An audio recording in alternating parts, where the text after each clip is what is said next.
नमस्कार। Excellence learners के online English classroom में आप सभी का स्वागत है। और आज इस क्लास में हम लोग पढ़ने वाले हैं एक पोम रिफ्यूजी ब्लूज। यह रिफ्यूजी ब्लूज जो पोएट्री है लिखी गई है W.H. ऑर्डन के द्वारा।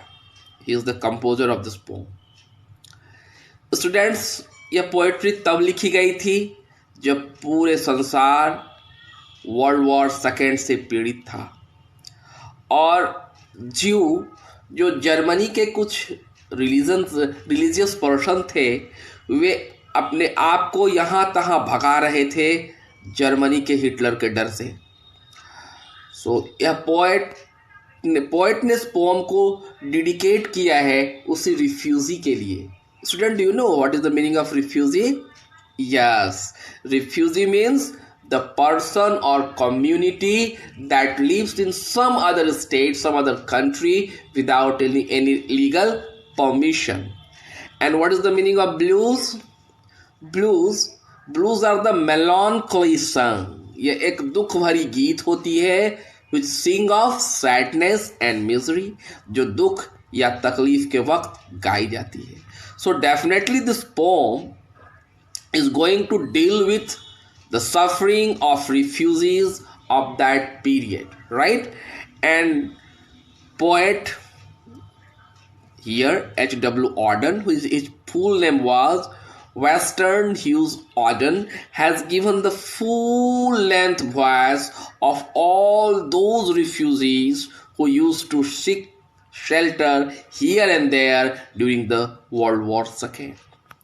इस पोम में आप देखेंगे यह पोएट्री तीन लाइन के स्टेंजाज में लिखी गई है और जो 3 लाइन की स्टेंजाज होती है ना उसे हम कहते हैं tercets.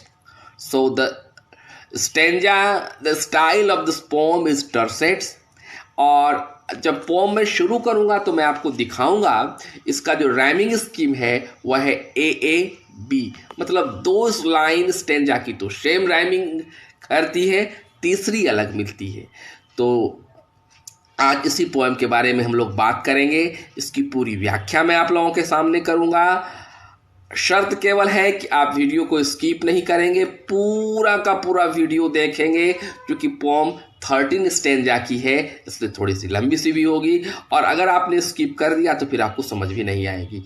So student, be ready and handy with pen and paper.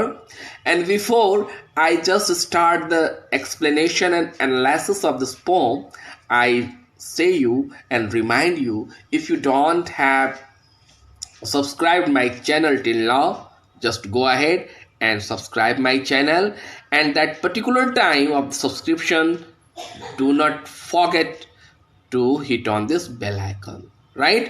और अगर वीडियो आपको अच्छा लगेगा तो लाइक भी करेंगे, लेकिन पहले अभी आप सब्सक्राइब करें, किताब और अपना बुक पेन और पेपर लेकर रेडी रहें। मैं अभी का अभी आप लोगों के सामने इसकी व्याख्या कर रहा हूं, ठीक है?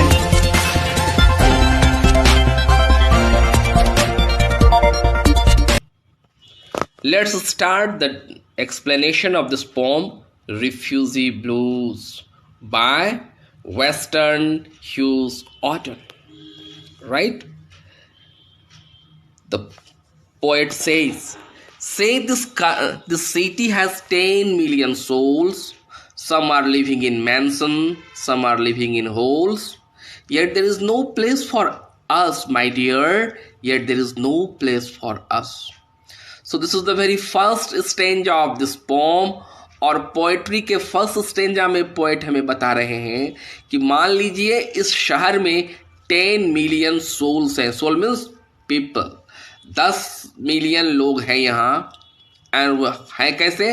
सम are living in mansion, some are living in holes. Mansion means big palace, right, Bangalore, and holes means a smaller place. So mansion and holes both are here symbolic word, and poet has used here metaphor.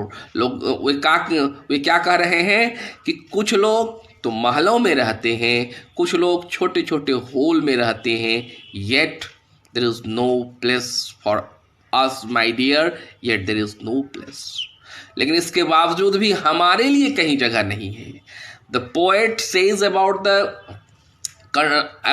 places where people live in a city. Some are in mansion and some are in holes, right? But in spite of all these things, he has not a single place to live in. आप देखेंगे इसमें poet ने no place for us, no place for us repeat किया है, तो यह repetition है। और रिपीटेशन पोएट तभी करते हैं जब अपनी बात को बड़े एम्फैटिकली बताने का प्रयास करते हैं। तो एम्फेसिस का भी यहाँ पर यूज हुआ है, रिपीटेशन का यूज हुआ है और मेटाफोर का यूज हुआ है। ठीक है, चलिए बढ़ते हैं अगला स्टेंजा में। Once we had a country and we thought it fair. Look in the atlas and you will find it there.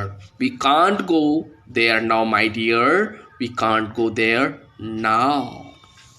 Once we had a country. कहानी बता रहे हैं पोएट कि एक वक्त ऐसा भी था कि उनका भी एक देश था।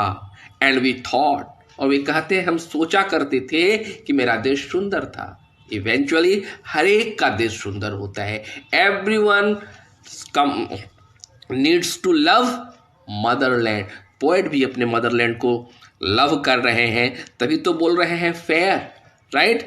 आगे क्या बोल रहे हैं? Look in the atlas and you will find it there. अगर आप एटलस में देखेंगे तो मेरा कंट्री आपको दिखाई पड़ेगा। यहाँ पर आयरनी का यूज किया है पोएट ने कि कहाँ के उनको देश खोजना पड़ रहा है, एटलस पर। He is deprive, he is not allowed to go into his own motherland, that's why he is searching his motherland on the atlas. So it is an irony. We can't go there now, अब हम वहां नहीं जा सकते। We can't go there now, right. तो stanza समझ में आ गई। चलिए मूव करते हैं थर्ड स्टेंजा की ओर। In the village churchyard there grows an old yew. Every spring is blues anew. Old passport cannot do that, my dear. Old passport cannot do that. In this particular stanza, poet reminds and recall his own village. अपना गांव बड़ा याद आता है। जब आप कहीं दूर में बैठे रहते हैं तो उस समय आपको आपके गांव की बड़ी याद आती है। पोएट को भी ऐसा हो रहा है। बता रहे हैं इन द विलेज चर्च यार्ड, मेरे विलेज में चर्च यार्ड के बगल में grows an old you. You means एक प्रकार का पेड़ है ना, एक काइंड ऑफ ट्री के बारे में बता रहे हैं जहाँ हर एक स्प्रिंग में उसमें नए पत्ते आते हैं। ब्लूजूम मतलब खिलता है, नए पत्ते आते हैं। Old passport can't do that my dear, old passport can't do that. Passport एक प्रकार का आपकी आइडेंटिटी है। जब आप दूसरे देश में जाते हैं तो आपकी वो आइडेंटिटी कार्ड की तरह यूज होता है। Poet says that in due course of time old leaves fails down, shades and new leaves comes on the tree, but this is not true for my passport. My passport is not going to be renewed, and that's why he is not in such a position and condition to visit some other country or his own motherland. इसलिए यहाँ पर बड़ा sadly, बड़ा melancholy poet बोल रहा है। क्या बोल रहा है? Old passport can't do that, right? ये स्टेंजा भी क्लियर हो गया। The consul began at table and said, if you have got no passport, we are officially dead, but we are still alive, my dear, but we are still alive. Consul means the person here who deals with your passport in the passport office. वे कोई सरकारी कर्मचारी हैं जो कि passport office में काम करते हैं। वो क्या बोल रहा है इनको? The consul bang the table. Bang मतलब जोर से धक्का मारना। वो टेबल पर धक्का मारते हैं और कहते हैं अगर if you have got no passport you are officially dead. अगर तुम्हारे पास पासपोर्ट नहीं है तो तुम क्या हो? ऑफिशियली डेड हो। कितनी अचंभे की बात है कि आदमी सामने में खड़ा हो लेकिन उसे हम ऑफिशियली डेड डिक्लेयर कर रहे हैं। This is one of the irony also. But we are still alive, my dear, but we are still alive. And poet is repeatedly saying that you say that I am officially dead, but the fact is that I am alive. I am just before you, right? चलिए next stanza. Went to a committee, they offered me a chair, asked me politely to return next year. But where shall we go today, my dear? But where shall we go today? इस particular stanza में politics और policy के ऊपर एक हथौड़ा मारा है, hammering किया है पोएट ने. एक आयरनिकली वे फिर यहाँ पर कह रहे हैं went to a committee. Committee means the group of member who were there to take care of their sufferings. इनकी जो दिक्कतें थी उनको दूर करने के लिए कमिटी बनाई गई थी. पोएट कहते हैं अगर वहाँ जाते हैं ना तो they offered me chair means they give me some respect and again said very politely and right now asked to return. बड़े ही प्यार से बोलते हैं और अभी चले जाने के लिए कहते हैं. क्यों कहते हैं कि नेक्स्ट ईयर आपको भेजा जाएगा. लेकिन सवाल तो वही खड़ा हो जाता है. पोएट कहते हैं कि अभी हम कहाँ जाएं.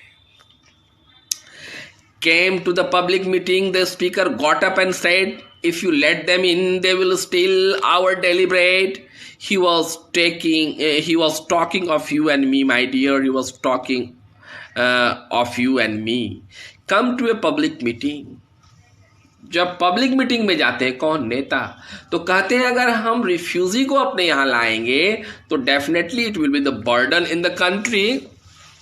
और क्या दिखाई पड़ेगा, जो यहाँ के लोगों का जो लेवलीहुड है, जो रोजगार है, जो एम्प्लॉयमेंट है, उसको वो हड़प लेंगे तो उनकी रोटी छिन जाएगी. यहाँ भी देखिए मेटाफोर का यूज हुआ है सिंबॉलिक वर्ड की तरह. स्टील आवर डेली ब्रेड के रूप में पोएट जो हमें समझा रहे हैं, है ना. तो क्या बोल रहे हैं पोएट कि come to a public meeting, मतलब जो कि पॉलिसी मेकर हैं, जो कंट्री के पॉलिसी मेकर, जो कि पॉलिटिशियन हैं, जो लीडर हैं, वे कहते हैं कि if anyhow we allot them to enter into my own country they will steal the bread of our people. वे हमारे ब्रेड चुरा लेंगे, मतलब हमारा जो है एम्प्लॉयमेंट के ऊपर उनका अधिकार हो जाएगा. और पोएट समझाते हुए कह रहे हैं अपने लोगों को, यह जो पब्लिक मीटिंग में बात हो रही है ना, वो हम लोगों के लिए बात की जा रही है. Thought I hear the thunder rumbling in the sky. It was Hitler over Europe saying they must die.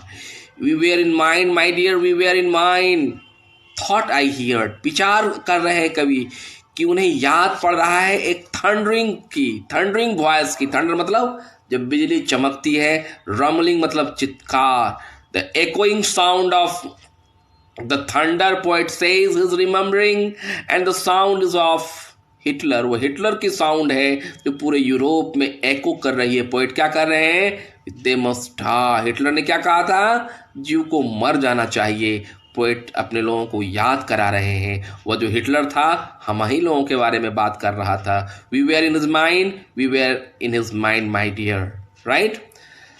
Saw a poodle in jacket fashioned with a pin, saw a door open and cat in. ये कहावत है, but they are not German Jews, my dear, but they are not German Jews.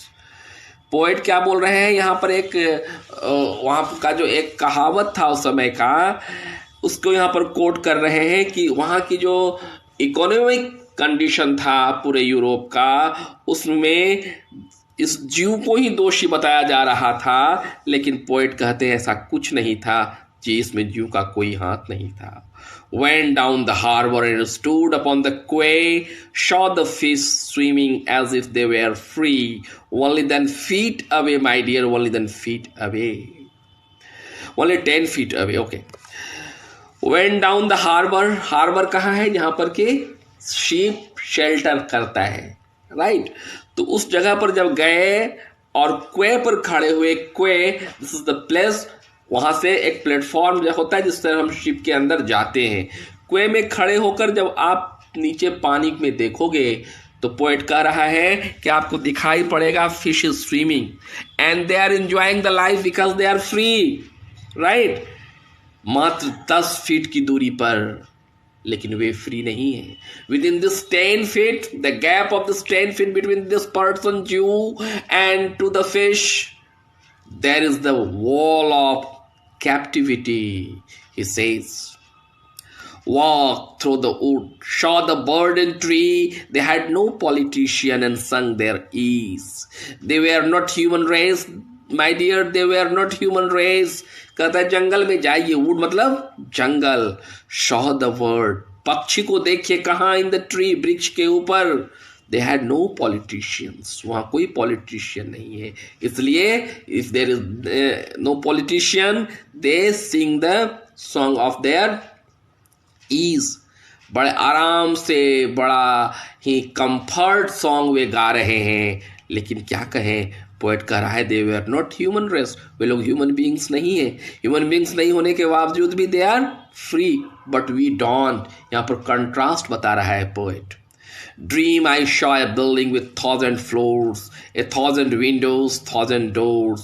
No one of them was ours, my dear, not one of them was ours. Poet कहता है कि जब मैं सपना देखता हूं तो मुझे बिल्डिंग की सपना दिखाई पड़ती है जिसमें 1,000 फ्लोर्स हैं, 1,000 विंडो हैं, 1,000 डोर्स हैं, लेकिन वो सपना में इनका अपना कहीं घर दिखाई नहीं पड़ता. Really poet is in very much pain. Went down to the station to each express, asked for 2 tickets to happiness, but every coach was full, my dear, every coach was full. वे जाते हैं गाड़ी को पकड़ने के लिए, है ना, लेकिन हर एक जगह उन्हें टिकट नहीं मिलता, हर एक जगह उन्हें फूल मिलता है. Stood on a great plain in the falling snow, 10,000 soldiers marched to and fro, looking for you and me, my dear, looking for you and me. Stood on the great plain in this falling snow. बर्फ धीरे धीरे गिर रही है और उस बड़े मैदान में ये खड़े हैं. देखा कि उन्होंने 10,000 सोल्जर्स टू एंड फ्रो मतलब आगे पीछे जा भी रहे हैं और आ भी रहे हैं. Looking for you and me, वे खोज रहे हैं हमको. They are searching for me, looking for मतलब they are searching for me and they are searching for me. Poet ने कहा वो जो सोल्जर हैं बड़े ही ब्रूचुअल टोन से, बड़े ब्रूचुअल एटीट्यूड से हमें खोज रहे हैं. Our life is in danger, but sorry to say we have not a single heart to live in to protect ourselves. So this is the melancholy song. और बच्चों मुझे पूरा विश्वास है कि आपको यह कविता समझ में आ गई होगी. एवरी वर्ड, एवरी सेंटेंस को मैंने आपके सामने बताया. अब जाते जाते फिर आपकी बारी. यदि आपको यह पोम अच्छी लगी हो तो अभी का भी लाइक करें, शेयर करें, और यदि कुछ कहना है इस पोम के बारे में तो कमेंट्स बॉक्स में जाके टाइप कर दें. ठीक है, तो चलिए मिलते हैं अगली बार. तब तक के लिए धन्यवाद.